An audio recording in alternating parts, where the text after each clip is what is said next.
इकडे कोकणातला दौरा आटोपून उद्धव ठाकरे यांनी वंदे भारत एक्सप्रेसनं मुंबई गाठली आणि आता यावरूनच भाजपने उद्धव ठाकरेंना टोला लगावलाय। भाजपने त्यांना मोदी सरकारच्या विकासाचे लाभार्थी म्हटलेलं आहे। लवकरच त्यांना बुलेट ट्रेनचा प्रवास घडवू असं आश्वासन सुद्धा त्यांनी दिलेलं आहे।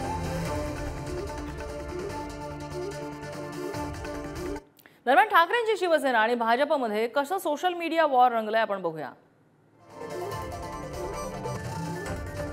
हीच तर मोदी की गॅरंटी असं म्हणत भाजपनं त्यांना डिवचलेलं आहे। उद्धव ठाकरे यांनी वंदे भारत ट्रेनने मुंबईपर्यंत कोकणातून प्रवास केला आणि त्यानंतर भाजपने त्यांना डिवचलंय। कुठे आहे विकास म्हणून ओरडणारे उबाठा जेव्हा वंदे भारत ट्रेनमधून प्रवास करून लाभार्थी होतात तेव्हा समाधान वाटलं। लवकरच बुलेट ट्रेनची देखील सफर घडवून आणणार हे नक्की, कारण मोदी है तो मुमकिन है असा हॅशटॅग सुद्धा त्यांनी वापरलेला आहे। विरोधक सुद्धा लाभार्थी असाही हॅशटॅग त्यांनी वापरला आणि एक प्रकारे ठाकरे गटाला त्यांनी डिवचलेलं आहे।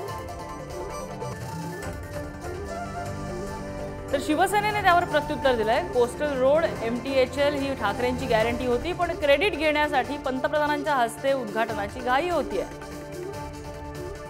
MTHL अनेक महिने तयार असूनही उद्घाटनाला विलंब केला आणि आता कोस्टल रोड तयार नसूनही उद्घाटनाची घाई चालली आहे। पण तुम्ही कितीही घाई केली तरी मुंबईचे हाल करणाऱ्या खोके सरकारला जनतेच्या मनात क्रेडिट मिळणार नाहीच। ठाकरेंच्या शिवसेनेनं त्यावरती हे प्रत्युत्तर दिलंय।